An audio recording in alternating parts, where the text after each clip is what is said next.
O que nos repele é o que nos atrai, e o que nos atrai é o que repele. Ainda sobre o assunto de ontem, sobre os adolescentes, a qual eu vi na estação de comboio e aquela situação revoltante, eu fiz uma análise e uma reflexão, ruminei bastante sobre esse assunto e de acordo às mensagens que eu recebi e até conversei isso com uma outra pessoa. E o que eu cheguei à conclusão também sobre esse assunto, que é muito mais profundo do que simplesmente uma situação, um contexto atual. Quando eu vi aquela cena, de certa forma me trouxe revolta, mas também me trouxe um certo medo, porque acionou um gatilho mental ali que estava escondido. O que isso quer dizer? Quando nós vemos situações de crime, de barbaridades, né, enfim, que acontecem na humanidade, e a gente não faz nada, de certa forma tá ali um gatilho mental inconsciente a qual nós vivemos.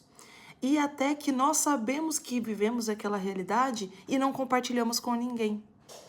E também situações que está dentro do nosso inconsciente, que talvez seja por nós, tenha sido uma situação tão traumática que o nosso próprio cérebro ocultou aquilo, e até cenas de familiares que nós trazemos e a qual não lembramos. Então isso é o fato de a gente não se manifestar na situação, ou até conviver com essas tipos de situações e não dizer a ninguém. Isso é o caso da violência doméstica, isso é o caso de pessoas adolescentes, crianças que sofrem por traumas, que são molestadas. Então, essa situação a qual eu vi essas moças foi uma cena a qual eu já tinha vivido. E existem inúmeras pessoas a qual vivem essas situações e não falam, não se pronunciam porque está vivendo isso em casa.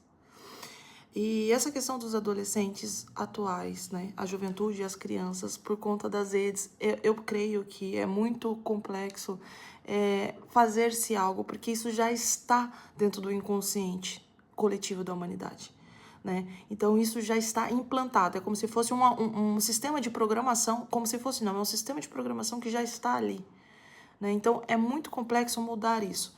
Então hoje, numa situação de revolta, eu comecei a dizer para uma amiga, olha, tem que ser tomada atitude muito mais drástica, né? Simplesmente um contexto político e sim psicológico.